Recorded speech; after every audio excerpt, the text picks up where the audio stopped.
সবাইকে স্বাগত দীপ্ত সংবাদে। সাথে রয়েছে দোলা ডলরের। শুরুতেই জানাবো সংবাদ শিরোনাম।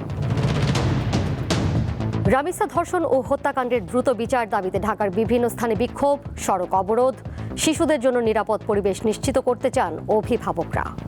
এই যে বিচারহীনতার যে আমাদের মানসিকতা এসছে, সেখান থেকে আমাদের বের হয়ে আসতে হবে। এই সকল অপরাধীর শাস্তি অবশ্যই দিতে হবে। তারা যদি বিচার না করতে পারে, আসামিকে আমাদের হাতে তুলে দিক। নাসিরউদ্দিন পাটোয়ারির ওপর ঝিনাইদহে হামলা, ডিম নিক্ষেপ। সরকারি দল ও আইনমন্ত্রীকে দায়ী করল এনসিপি। বিক্ষুব্ধ জনতার হামলা বলছে ছাত্রদল।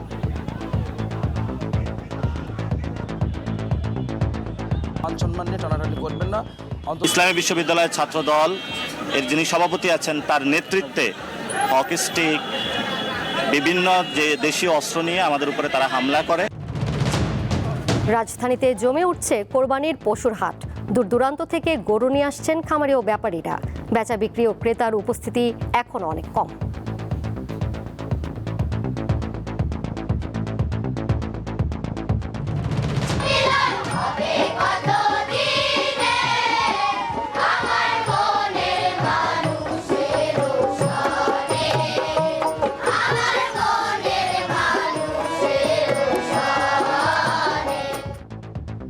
কুড়িগ্রাম ও লালমনিরহাটে কয়েকশো সুবিধাবঞ্চিত শিশুকে লোকগান ও বাদ্যযন্ত্র শেখাচ্ছে একটি সংগঠন। শুক্র ও শনিবার ভোরে সমবেত কণ্ঠে মেতে ওঠে সবাই।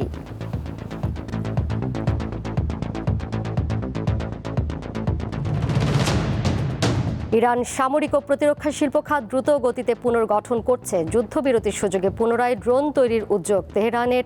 যুক্তরাষ্ট্রের গোয়েন্দা সূত্রের তথ্য।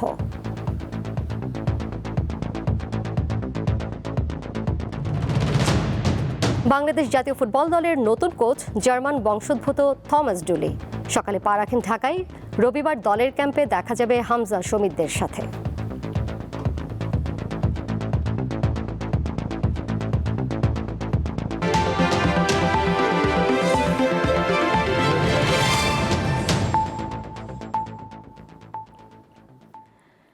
এতক্ষণ শুনছিলেন শিরোনাম, এবারে চলে যাচ্ছি পুরো খবরে। আজও রাজধানীর বিভিন্ন স্থানে শিশু রামিসা ধর্ষণ ও হত্যাকাণ্ডের দ্রুত বিচার নিশ্চিতের দাবিতে বিক্ষোভ হয়েছে। এই সময় বিক্ষোভকারীরা বলেন, এই নৃশংস ঘটনার ন্যায় বিচার নিশ্চিত না হলে ভবিষ্যতে এই ধরনের অপরাধ রোধ করা কঠিন হবে। যে বয়সে খেলা কিংবা রূপকথার গল্পে বিভোর থাকার কথা, সেই বয়সে রামিসাকে গ্রাস করেছে এক পৈশাচিক অন্ধকার। এই বর্বরতা মেনে নিতে পারছে না দেশের জনগণ। তাই ক্ষোভ, বেদনা আর স্লোগানে উত্তাল হয়ে উঠেছে রাজপথ। দ্রুত বিচারের দাবিতে মানববন্ধন করেছে গুলশান সোসাইটি। শুক্রবার সকালে রাজধানীর গুলশান ২ নম্বর গোল চত্বরে বক্তারা বলেন, এমন হত্যাকাণ্ডের বিচার বিলম্বিত হলে ভবিষ্যতে এ ধরনের ঘটনা আরও ঘটবে। আইনের ফাঁক ফোকর দিয়ে অপরাধীরা বেরিয়ে যাচ্ছে। আমরা সকলকে দ্রুত বিচার ব্যবস্থার মাধ্যমে, আইনের মাধ্যমে এনে দৃষ্টান্তমূলক অপরাধীর, এই সকল অপরাধীর শাস্তি অবশ্যই দিতে হবে। এই শাস্তিটা যদি আপনি দিতে পারেন, তাহলে বাংলাদেশে এই সব ধর্ষণ এবং এরকম গলা কেটে হত্যা করা বন্ধ হয়ে যাবে। এই যে বিচারহীনতার যে আমাদের মানসিকতা এসছে, সেখান থেকে আমাদের বের হয়ে আসতে হবে যে আমরা বিচার করতে পারি। একই দাবিতে পল্লবীতে রামিসার বাসার সামনে বিক্ষোভ সমাবেশ করেন ইনসাফের সদস্যরা। এছাড়া রাজধানীর আরও কয়েকটি স্থানে বিক্ষোভ ও মানববন্ধন হয়েছে। আমাদের দাবি একটাই যে এটা দ্রুত যাতে বিচারটা হয়। আমরা তো সরকারে আশ্রয়তে আছি, ওরা কি করব? তারা যদি বিচার না করতে পারে, আসামিকে আমাদের হাতে তুলে দিক।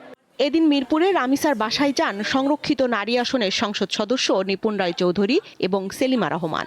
এইরকম করে এক রামিসা না, বাংলাদেশের আর কোনো রামিসার জীবন যেন এরকম ঝরে না পড়ে, তিনি আমাদেরকেও সেইভাবে নির্দেশনা দিয়েছে। রামিসা নৃশংস হত্যাকাণ্ডের যে বিচার, এটা খুব দ্রুত হবে এবং সেটা সম্পূর্ণ রাষ্ট্র সেই বিচার দেখবে। প্রধানমন্ত্রীর নির্দেশে সঠিক বিচার পাবেন বলে আশা ব্যক্ত করেন রামিসার বাবা।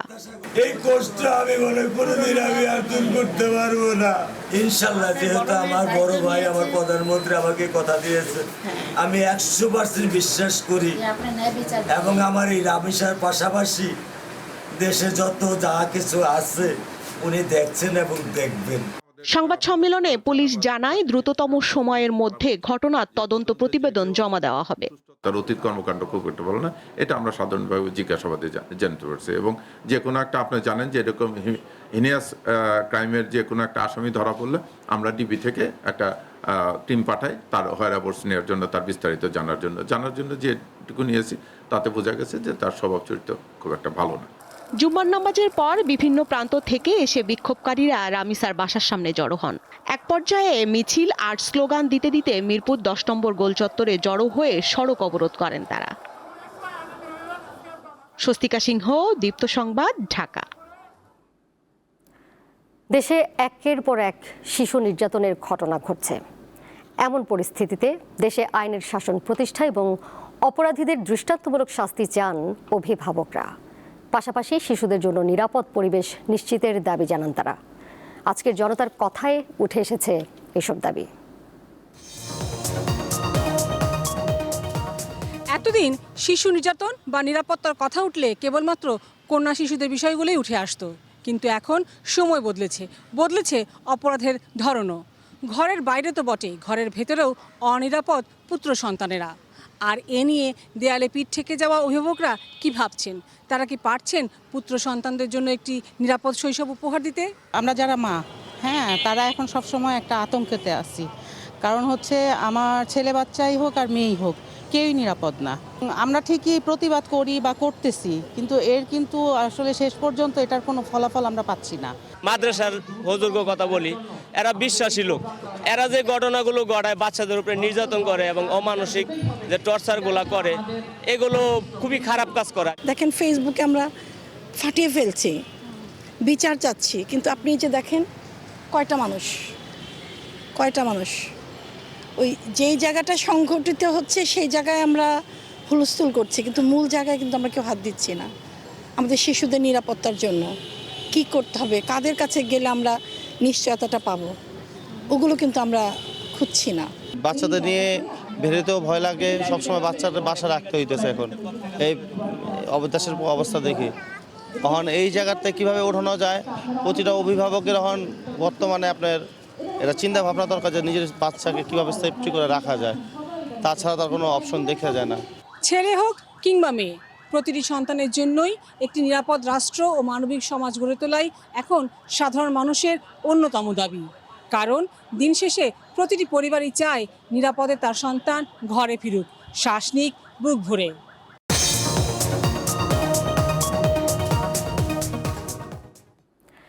যাচ্ছি পরের প্রসঙ্গে। এনসিপির মুখ্য সংগঠক নাসিরুদ্দিন পাটোয়ারির ওপর ঝিনাইদহে আজ হামলার ঘটনা ঘটেছে। তার উপর ডিম ও ইট পাটকেল নিক্ষেপ করা হয়েছে। এই ঘটনার জন্য ছাত্রদল, যুবদল ও আইনমন্ত্রীকে দায়ী করেছেন নাসিরুদ্দিন পাটোয়ারি। ছাত্রদল অবশ্য বলছে বিক্ষুব্ধ জনতা এই হামলা করেছে। জুমার নামাজ শেষে ঝিনাইদহ পুরাতন কালেক্টরেট মসজিদ থেকে বের হন জাতীয় নাগরিক পার্টি এনসিপির মুখ্য সংগঠক নাসিরুদ্দিন পাটোয়ারি। তখন তার সঙ্গে কথা বলতে যান ইসলামী বিশ্ববিদ্যালয় ছাত্রদলের আহ্বায়ক শাহেদ আহমেদ। ঠিক তখনই নাসিরুদ্দিন পাটোয়ারির উপর ডিম নিক্ষেপ শুরু হয়। এক পর্যায়ে ছাত্রদলের নেতাকর্মীদের সঙ্গে এনসিপির নেতাকর্মীদের সংঘর্ষ শুরু হয়। এতে বেশ কয়েকজন আহত হন।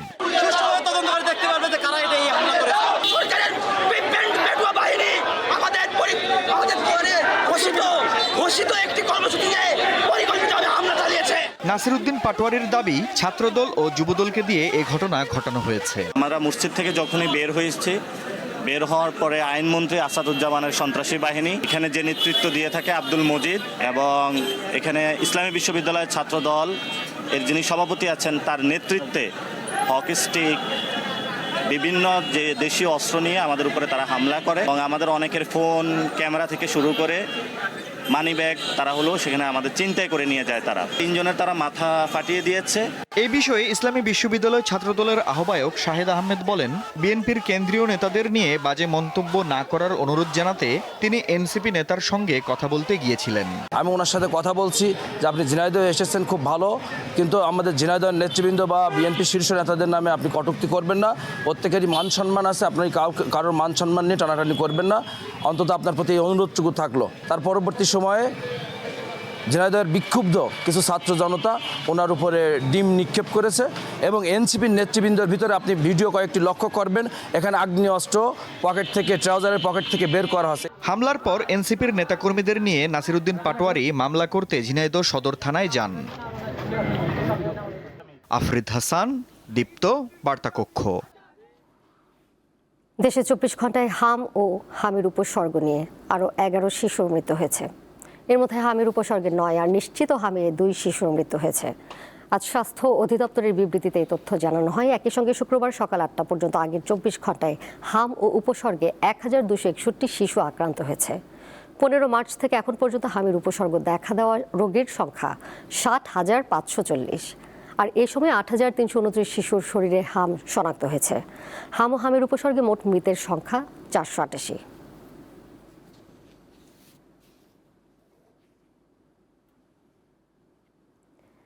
এবার কোরবানির পশুর হাট প্রসঙ্গ।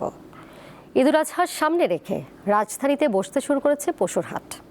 জায়গা না পাওয়ার শঙ্কায় আগে ভাগেই দূর দূরান্ত থেকে গরু নিয়ে আসছেন খামারিরা। ক্রেতা উপস্থিতি এবং বেচাকেনা এখনো কম। 3,80,000 আসলে এটা তো আসলে কি মেন কি জানেন, জিনিসটা দেখা লাগবে আমার ওয়েটটা। হ্যাঁ, 220-এর গরু 220, 280-এর গরু 280। এখনো পুরো দমে বেচাকেনা শুরু না হলেও ব্যস্ততায় বোঝা যাচ্ছে কোরবানির ঈদ আর খুব বেশি দূরে নয়। রাজধানীর বিভিন্ন পশুর হাটে এখন থেকে আসতে শুরু করেছে পশু। হাটে আসা ব্যাপারীদের এখন বড় চিন্তা ভালো জায়গা নিশ্চিত করা। প্রবেশমুখে বা সামনের সারিতে জায়গা পেলে ক্রেতাদের নজর আগে পড়ে, এমন হিসাবই চলছে নীরব প্রতিযোগিতা। গরুগুলো রেশ পাচ্ছে, দেখতেও সুন্দর লাগতেছে, ট্রাবল দিচ্ছে না, অসুখ হচ্ছে না, এর জন্য একটু আগে আসি। আর মূলত দেখেন আগে আসি একটু জায়গাটাও ভালো জায়গা পাওয়া যায়, আশা তো সবাই করে একটু ভালো জায়গায় যাব। কাস্টমার এমনি আসতেছে, ছাল বল আসে, আসলে মেন কাস্টমার আসতেছে না। ছেলে পেলে দেখার আনন্দ, ওরাই আসতেছে, ওরাই নাড়তেছে, ওরাই করছে। এখন তো বেচা কিনে হবে না, ওদের তো আইডিয়া নেই। ওদের আইডিয়া হলে আমরা একটা করে 5 লাখ চামু, ওরা করবে 3 লাখ। এটি রাজধানীর আফতাবনগরের সান ভ্যালি পশুর হাট। ক্রেতাদের তেমন উপস্থিতি না থাকলেও অনেকেই এসেছেন বাজার দেখতে। তবে দাম নিয়ে রয়েছে নানা অভিযোগ। অনেক বেশি, এই গরু যদি 1,20,000, 60,000 টাকার গরু, ডবল দাম। বাজার প্রাইসটা অনেক বেশি, আমি কয়েকজনকে জিজ্ঞেস করছি, তার অনেক বেশি দাম চাচ্ছে। বাট এখনো তো গরুর সংখ্যা বেশি না, যখন বাজার দর জমবে তখন প্রাইসটা একটা রিজনেবল পর্যায়ে আসবে। মানুষ তো মাত্র আসা শুরু করছে, সামনে দিন যত যাবে মানুষ আরো আসবে, জাস্ট টু এক্সপ্লোর, দেখার জন্য আর কিছু না। বাচ্চারা খুব আনন্দ করতেছে যে গরু দেখতে আসবে, সেজন্য দেখতে আসছে, ছবি তুলতেছে। আর এখানে আজকে আসছি যে দেখি দাম কিরকম, ওই অনুযায়ী যদি বাজেট বনে নিয়ে যাব, আর না বললে মনে করেন আরো 2-1 দিন ঘোরা পড়বে। এবার রাজধানীতে 24টি পশুর হাট বসেছে। এর মধ্যে ঢাকা দক্ষিণ সিটি কর্পোরেশন এলাকায় 11টি এবং ঢাকা উত্তর সিটি কর্পোরেশন এলাকায় 12টি অস্থায়ী হাট। এর বাইরে স্থায়ী পশুর হাট বসেছে গাবতলীতে। নূর আলম, দীপ্ত সংবাদ, ঢাকা। এবার স্বস্তির ঈদযাত্রা নিশ্চিত করা হবে বলে জানিয়েছেন সড়ক পরিবহন ও সেতুমন্ত্রী শেখ রবিউল আলম। সকালে কুমিল্লায় সড়ক দুর্ঘটনায় ক্ষতিগ্রস্তদের মাঝে চেক বিতরণ অনুষ্ঠান শেষে তিনি কথা বলেন। সাংবাদিকদের সাথে ঈদযাত্রার প্রস্তুতি নিয়ে মতবিনিময় করেন তিনি। এ সময় মন্ত্রী আরও বলেন, জনগণ সচেতন থাকলে এবং আবহাওয়া অনুকূলে থাকলে সবার সহযোগিতা এবারের ঈদযাত্রা স্বস্তির হবে। এর আগে অনুষ্ঠানে তিনি বলেন, প্রতি বছর গড়ে 4,500 মানুষ সড়ক দুর্ঘটনায় মারা যায়। এর প্রধান 2টি কারণ চালকের অদক্ষতা ও ফিটনেসবিহীন গাড়ি।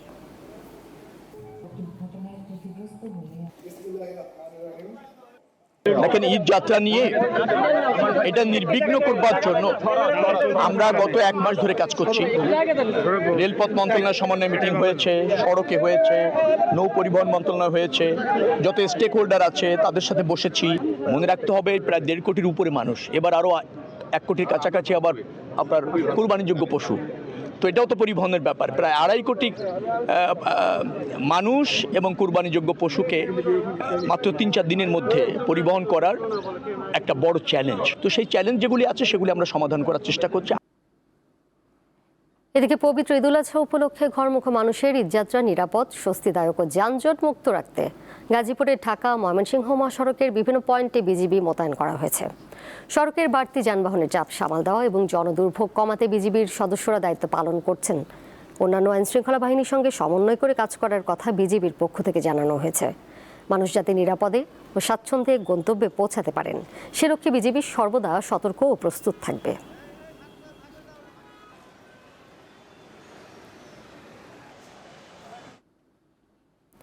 এবারে জানিয়ে দেব বাজার পরিস্থিতি। প্রতি বছর ঈদ সামনে রেখে মশলার দাম বৃদ্ধি পেলেও এবার রাজধানীর বাজার অনেকটা স্বাভাবিক রয়েছে। তবে বেড়েছে পোলাও চালের দাম, আদা ও পেঁয়াজের দামও বাড়তির দিকে। স্বস্তি রয়েছে সবজির দামে। আর মাত্র কদিন পরই ঈদুল আজহা। এই সুযোগে রাজধানীর বাজারে বেড়েছে বেশ কিছু পণ্যের দাম। পোলাও চাল প্রতি কেজিতে বেড়েছে 40 টাকা পর্যন্ত।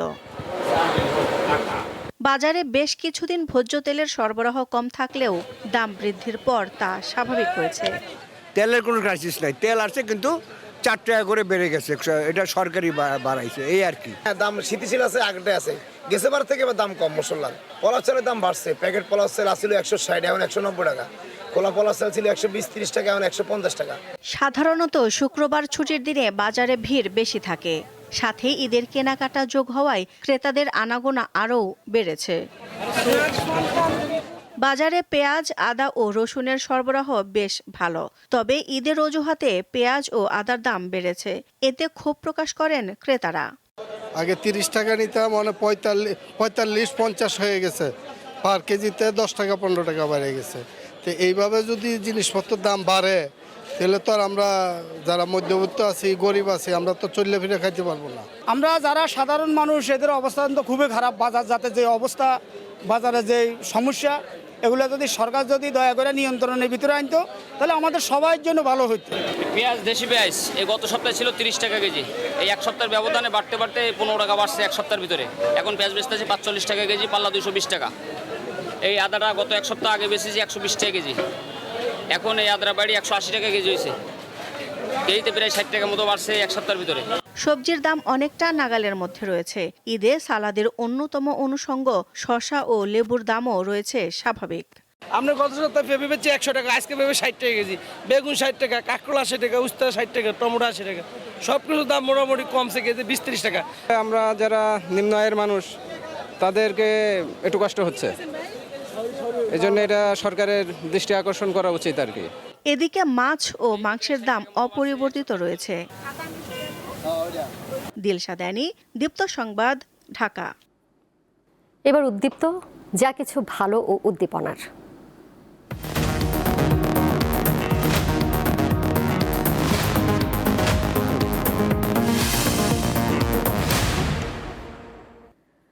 কুড়িগ্রামের রাজারহাট উপজেলার একটি প্রত্যন্ত গ্রামে সুবিধাবঞ্চিত শিশুদের দেশীয় লোকগান ও বাদ্যযন্ত্র শেখাচ্ছে মায়ের তরী নামের একটি সংগঠন।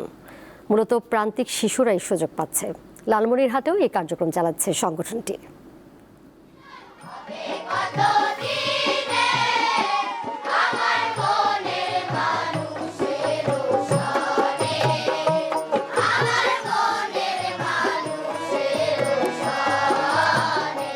কুড়িগ্রাম শহর থেকে প্রায় 15 কিলোমিটার দূরে রাজারহাট উপজেলার নিভৃত গ্রাম সিংহিমারি।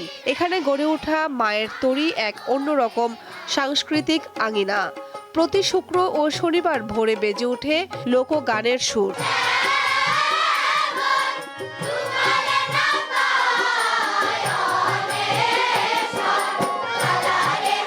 শিশুরা গান শেখার পাশাপাশি মানবতার ভাষা আর সুরের ভেতর দিয়ে জীবনের গভীরতা বোঝার সুযোগ পায়।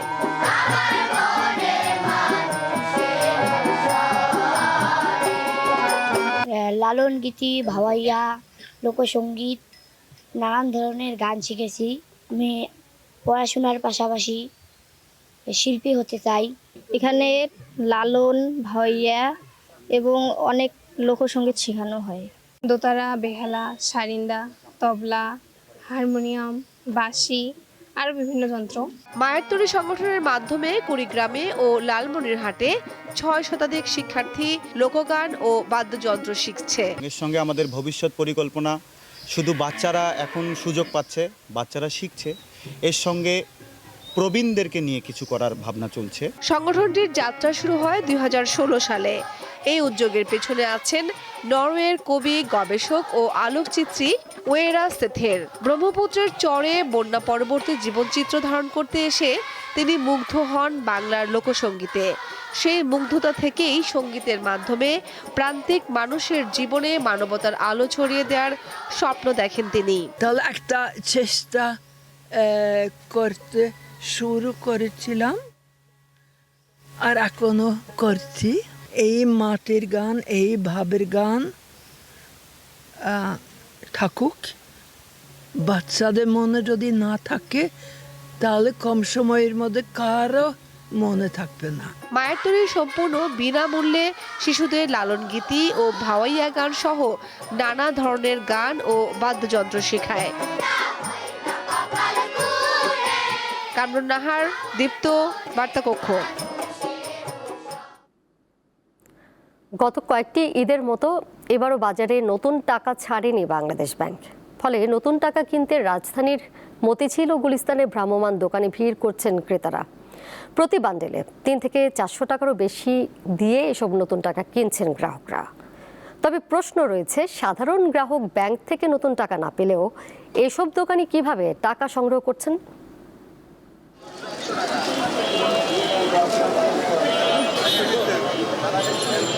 এটা হলো রাজধানীর গুলিস্তানের টাকার হাট।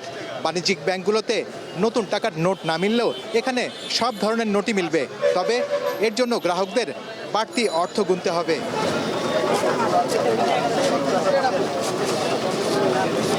ঈদের আনন্দ ভাগাভাগি করার জন্য ছোটদের মাঝে যদি একটা নতুন নোট দেওয়া হয়, ওরা 1000 টাকা চেয়েও বেশি খুশি হয়। এই জন্য আমরা এখানে নতুন নোট নেওয়ার জন্য আসছি। ব্যাংকে পাই না, তো এখানে ডাবল টাকা দিয়ে নিচ্ছি আমরা। বাচ্চারা নতুন নোটগুলো পেলে খুব খুশি হয়। 500 টাকা দিতে 650 টাকা, আর 10 টাকা দিতে 1200 টাকা, আর 20 টাকা দিতে 2400 টাকা, আর 50 টাকা দিতে 200 টাকা বেশি, 100 টাকা 500 টাকা বেশি। যারা ব্যাংকের থেকে উঠায় ওরা আমাদের কাছে বেঁচে যায়, বিক্রি করে যায়, আমরা ওদের কাছে কিনে রাখি।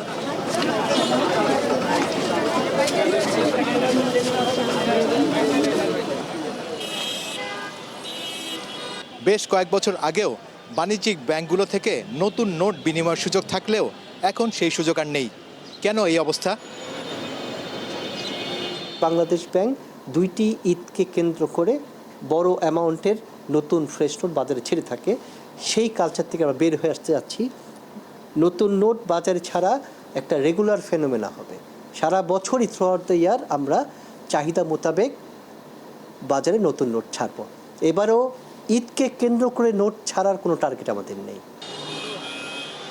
গ্রাহকরা বলছেন, ঈদে বাণিজ্যিক ব্যাংকগুলো থেকে আনুষ্ঠানিকভাবে নতুন নোট বিতরণ বন্ধ থাকায় একদিকে যেমন ছেঁড়া ফাটা ও ময়লা নোটের সংখ্যা বাড়ছে, অন্যদিকে তেমন ঈদের সালামিতে অনেকেই নতুন নোট পাচ্ছেন না। শাহরিয়ার ইমন, দীপ্ত সংবাদ, ঢাকা। জাতীয় কবি কাজী নজরুল ইসলামের জন্মবার্ষিকী উপলক্ষে আজ রাজধানীতে শুরু হয়েছে 3 দিনের উৎসব। শিল্পকলা একাডেমির আয়োজনে গান, নৃত্য, আবৃত্তি আর আলোচনায় তুলে ধরা হচ্ছে বিদ্রোহী কবির জীবন, সাহিত্য ও সঙ্গীত। প্রেম, দ্রোহ আর মানবতার কবি কাজী নজরুল ইসলাম, যার লেখনী জাগিয়েছে সাম্য ও বিদ্রোহের চেতনা, আর তার গানে অসাম্প্রদায়িকতার আহ্বান।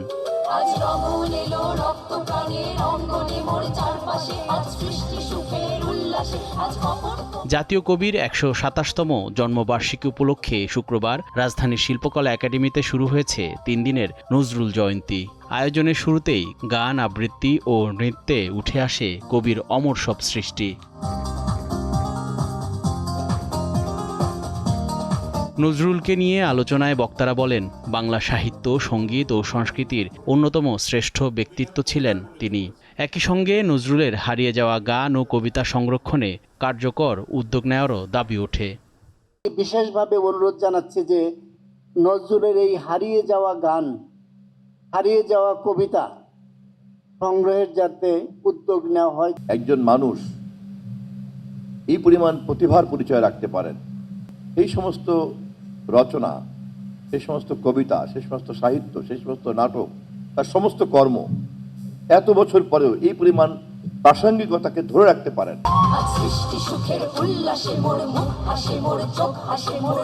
সাংস্কৃতিক পর্বের শুরুতে অর্ধশত শিল্পীর অংশগ্রহণে পরিবেশিত হয় সমবেত নৃত্য, সৃষ্টি সুখের উল্লাসে। এরপর একক ও দলীয় পরিবেশনায় মঞ্চে উঠে আসে নজরুলগীতি, কবিতা ও নৃত্য। কখনো প্রেম, কখনো ভক্তি, আবার কখনো দ্রোহের সুর। শিল্পীদের পরিবেশনায় যেন নতুন প্রজন্ম আবারও খুঁজে পেল বিদ্রোহী কবির চেতনা। আমি সেই দিন হব শান্ত। নাচ, গান আর কবিতার আবহে পুরো সন্ধ্যা জীবন্ত হয়ে ওঠেন জাতীয় কবি। নজরুল প্রেমীদের প্রত্যাশা, প্রজন্ম থেকে প্রজন্মে ছড়িয়ে পড়ুক বিদ্রোহী কবির মানবতা, সাম্য আর প্রতিবাদের বাণী। 24 মে পর্যন্ত চলবে এই আয়োজন। উন্মুক্ত থাকবে সবার জন্য। জহুরুল মোহসান, দীপ্ত সংবাদ, ঢাকা। এবারে দেশের বাইরের খবর। যুক্তরাষ্ট্র ও ইসরায়েলের বিমান হামলায় ইরানের সামরিক কাঠামোর ব্যাপক ক্ষয়ক্ষতি হয়েছে। তেহরানের পক্ষে দ্রুত এই ক্ষতি কাটিয়ে ওঠা সম্ভব নয় বলেই ধারণা করেছিলেন বিশ্লেষকরা। কিন্তু যুক্তরাষ্ট্রের গোয়েন্দা তথ্যে মিলেছে সম্পূর্ণ ভিন্ন চিত্র। ইরান তাদের সামরিক ও প্রতিরক্ষা শিল্প খাত দ্রুত গতিতে পুনর্গঠন করছে। এপ্রিলের শুরুতে কার্যকর হওয়া 6 সপ্তাহের সাময়িক যুদ্ধবিরতির সুযোগে তেহরান পুনরায় ড্রোন উৎপাদন শুরু করেছে। গোয়েন্দা সূত্রের বরাতে তথ্য প্রকাশ করেছে CNN। প্রতিবেদনে বলা হয়, ইরান তাদের সামরিক সক্ষমতা পুনর্গঠনে ট্রাম্প প্রশাসনের অনুমানের চেয়ে অনেক কম সময় নিচ্ছে। ধ্বংস হওয়া ক্ষেপণাস্ত্র ঘাঁটি এবং অস্ত্র কারখানাগুলো তারা অত্যন্ত দ্রুততার সঙ্গে মেরামত করে ফেলছে।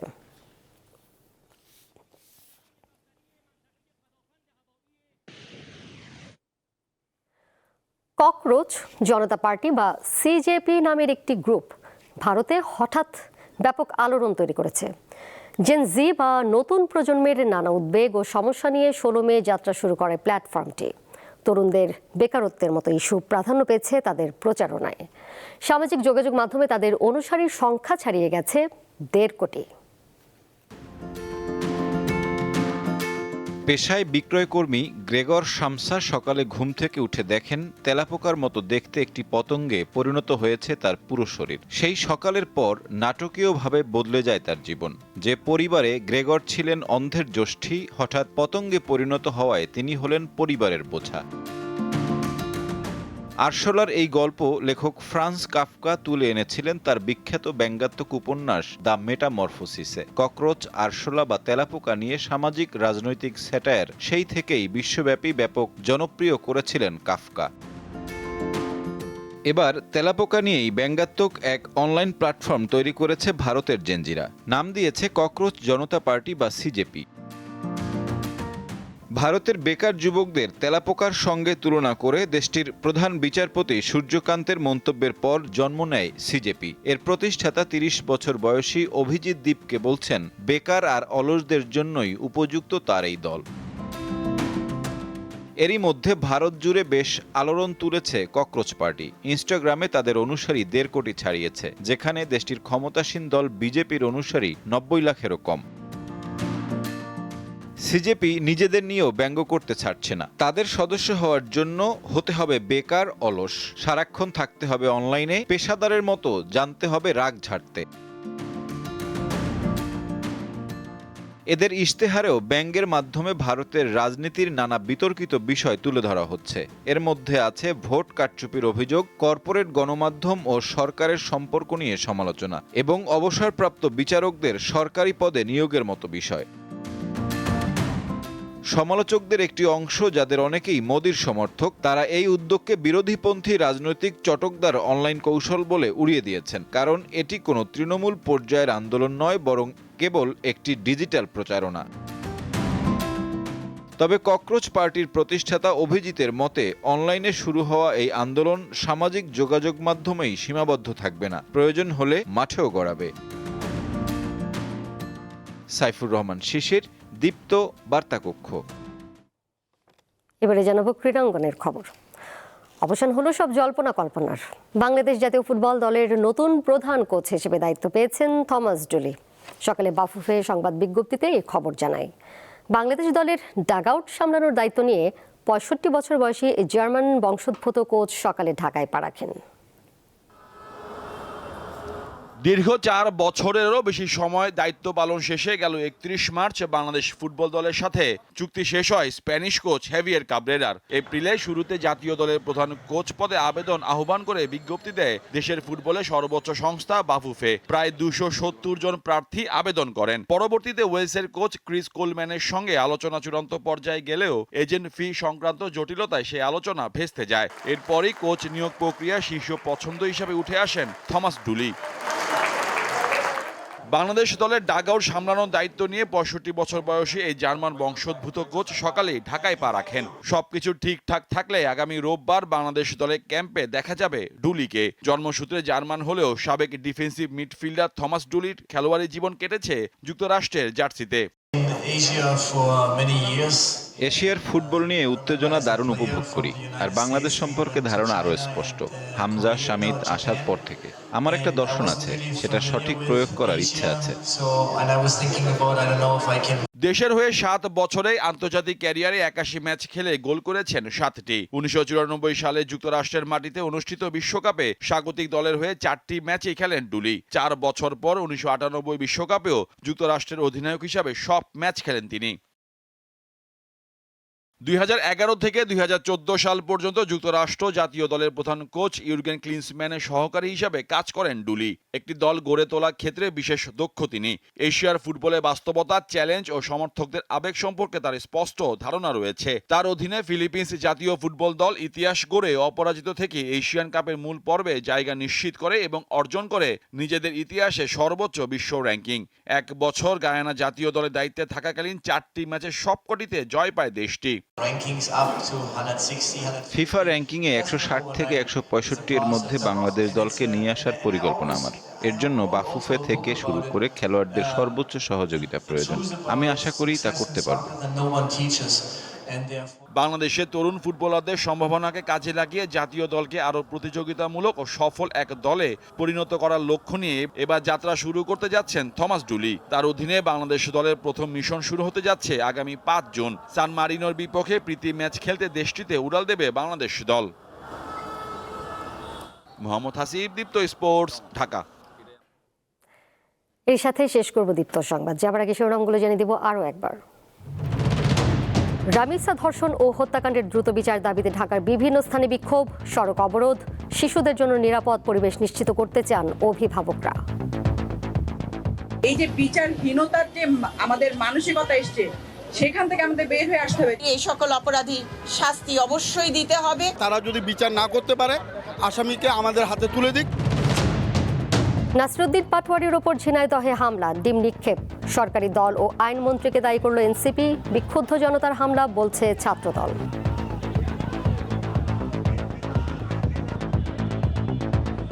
প্রত্যেকেরই মান সম্মান আছে, আপনি কারোর মান সম্মান নিয়ে টানাটানি করবেন না। ইসলামী বিশ্ববিদ্যালয়ের ছাত্রদল এর যিনি সভাপতি আছেন, তার নেতৃত্বে হকি স্টিক, বিভিন্ন যে দেশীয় অস্ত্র নিয়ে আমাদের উপরে তারা হামলা করে। রাজধানীতে জমে উঠছে কোরবানির পশুর হাট। দূর দূরান্ত থেকে গরু নিয়ে আসছেন খামারি ও ব্যাপারীরা। বেচা বিক্রি ও ক্রেতার উপস্থিতি এখনো অনেক কম।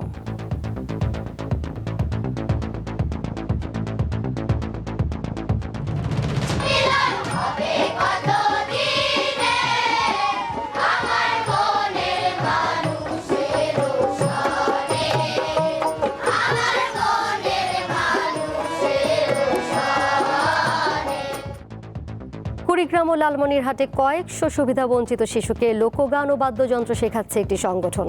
শুক্র ও শনিবার ভোরে সমবেত কণ্ঠে মেতে ওঠে সবাই।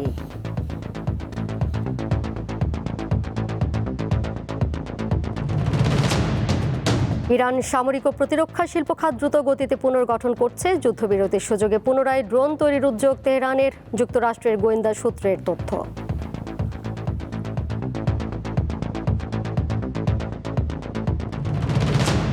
বাংলাদেশ জাতীয় ফুটবল দলের নতুন কোচ জার্মান বংশোদ্ভূত থমাস ডুলি। সকালে পা রাখেন ঢাকায়। রবিবার দলের ক্যাম্পে দেখা যাবে হামজা, শমিতদের সাথে।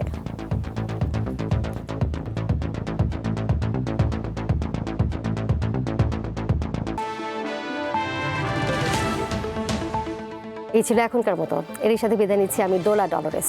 আরও তথ্য এবং বিনোদনের নানা খবর জানতে যুক্ত থাকুন দীপ্তর ডিজিটাল প্ল্যাটফর্মে। সবাইকে ধন্যবাদ এতক্ষণ সাথে থাকার জন্য।